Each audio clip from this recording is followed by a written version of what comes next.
Panginoon. And so ngayon nga po ay maririnig natin ang tinig ng Diyos sa pamamagitan ng ating minamahal at butihing Pastor Gary Baldovino. Purihin po. May kaunti po akong lagnat at sipon. Salamat sa Diyos at patuloy na tayo po ay kanyang tinitipon upang mag-aral ng kanyang mga salita, magpalakasan. Sa umagang ito, bago po ako magpatuloy, tayo po muna manalangin. Ama, salamat po sa umagang ito at tunay ito lamang po ang aming pong pararangalan, itataas. Hayaan mo, Panginoon, ang iyong salita ay magkaroon ng kapangyarihan sa bawat makakarinig at ito ay aming pamuhay. Salamat po, Panginoon, sa mga kasama ko. Pagpalain mo ang bawat isa at nawa ang bawat isa sa amin ito'y makaniig personal. Sa umagang ito at mga salita. In Jesus' mighty name we pray. Amen. Amen. Sinabi po ng Panginoon doon sa Mark chapter 10 verse 45. Sabi niya, sapagkat ang anak ng tao ay naparito, hindi upang paglingkuran, kundi upang maglingkod at ibigay ang kanyang buhay sa tutubos ng marami. So itong mga talata ito ay narinig ng mga disipulo. Ang bawat isa ay hindi pa ito masyadong isinasabuhay.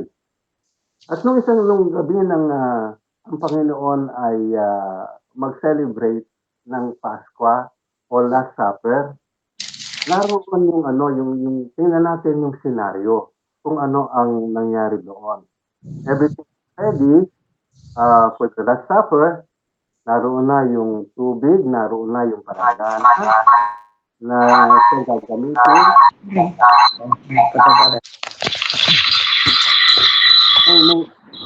May feedback? Okay. Merong nakikinig nyo na ako? Nakikinig nyo ako? Okay na, okay. Okay. Tingnan natin yung isang senaryo doon sa kasaysayan ng Last Supper. Ang lahat ng gagamitin sa Last Supper ay ready na.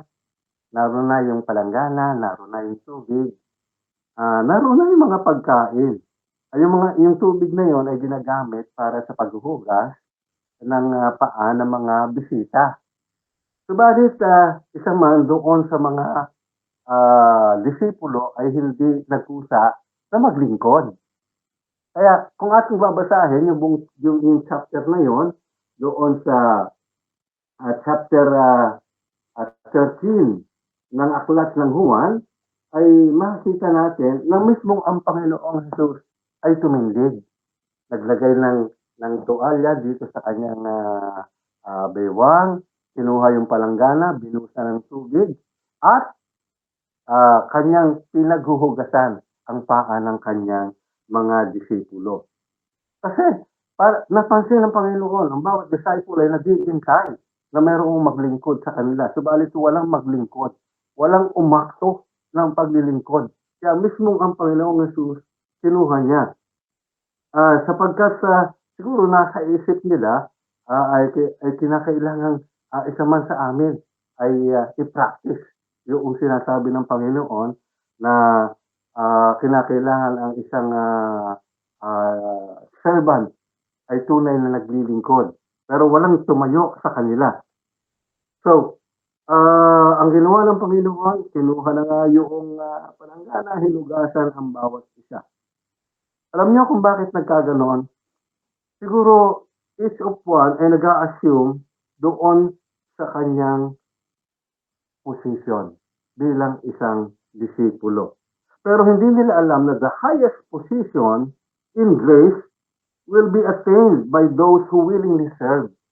Ang lahat, ang pinakamataas na posisyon sa kaharian ng Diyos ay yung lamang marunong maglingkod, who is willingly to serve others.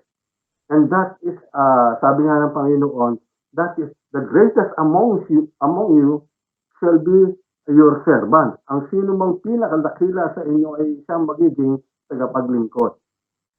Alam niyo kung ano ang katangian ng isang servant? Who is a servant? Sino ba yung servant?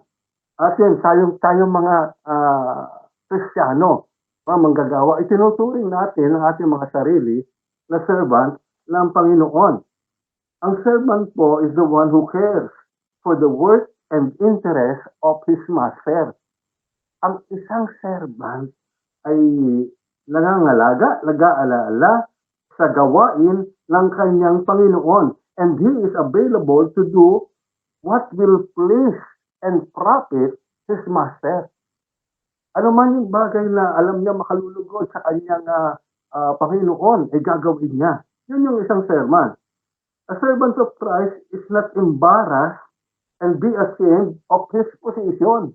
Kaya tayo mga kapatid, kung tayo may humahayo, hindi dapat tayong mapahiya doon sa ating ginagawa, sa ating posisyon bilang mga lingkod ng Panginoon. Bagkus ikarangal natin because we are serving the King of Kings. Ang ating pong Panginoon ay siyang pinakamataas. Siya yung pinakahari ng mga hari.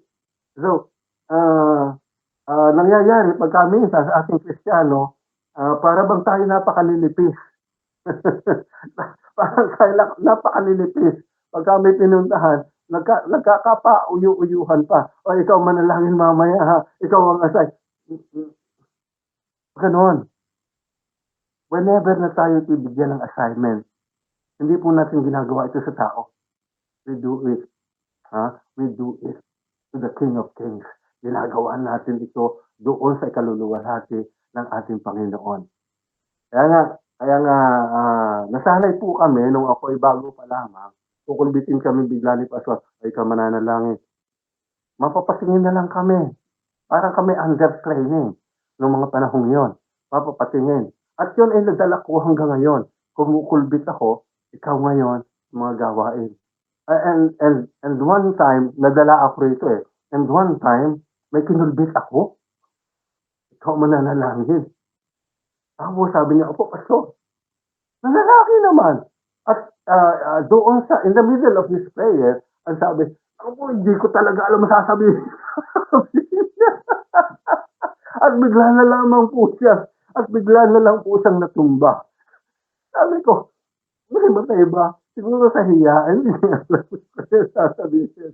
At pinagpatuloy ko yung prayer niya. And then, nagwala na ako. So, bago maggawain, sinasabi ko na ikaw na. Hindi yung basta ako kukulbet doon sa panahon ng gawain ng Panginoon.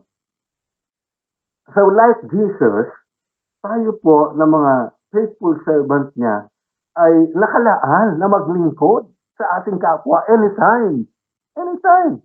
Kung halimbawa, sinabi sa iyo, ipanalangin mo yung may sakit. Ay, hindi naman ako pastor. Ay, hindi pwede yun. Hindi pwede. Alam niyo kahit sa cellphone, pag sinabi sa akin, Pastor, kailangan ko ng prayer. Sabi ko, now, manalangin tayo. Kahit sa cellphone, nananalangin kami. Kasi, hindi ko kinakailangan ipagpaliban. Dahil bawat oras, bawat minuto ay mahalaga. Yung paglilingkod natin, kaya yun ay kinakailangan ng bawat isa kapag lumapit sa atin.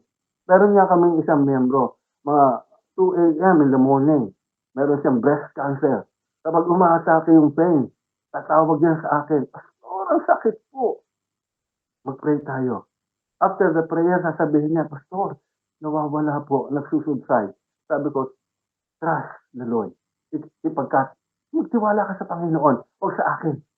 Magtiwala ka doon sa Panginoon, sa ginagawa ng Panginoon sa buhay natin. So, kapag may delegation of work sa atin, tanggapin natin. Kasi sa pagtanggap natin, we are pleasing the King of Kings. Yan ang anak ko. Para ba sinasabi, yan ang anak ko. Di ba? Hindi ako kinahihiya, dadalhin yung aking pangalan. Saan man siya pumunta, siya ay maglilingkod. Ano man yung ipagawa sa kanya. Ano man yung pangangailangan sa pagkakataon ngayon, sa oras na yon, ay kanyang gagawin. So, ang greatest reward po sa atin ng Panginoon ay yung tayo makapaglingkod. Hindi niyo ba napansin pagka itinakapaglingkod sa iyong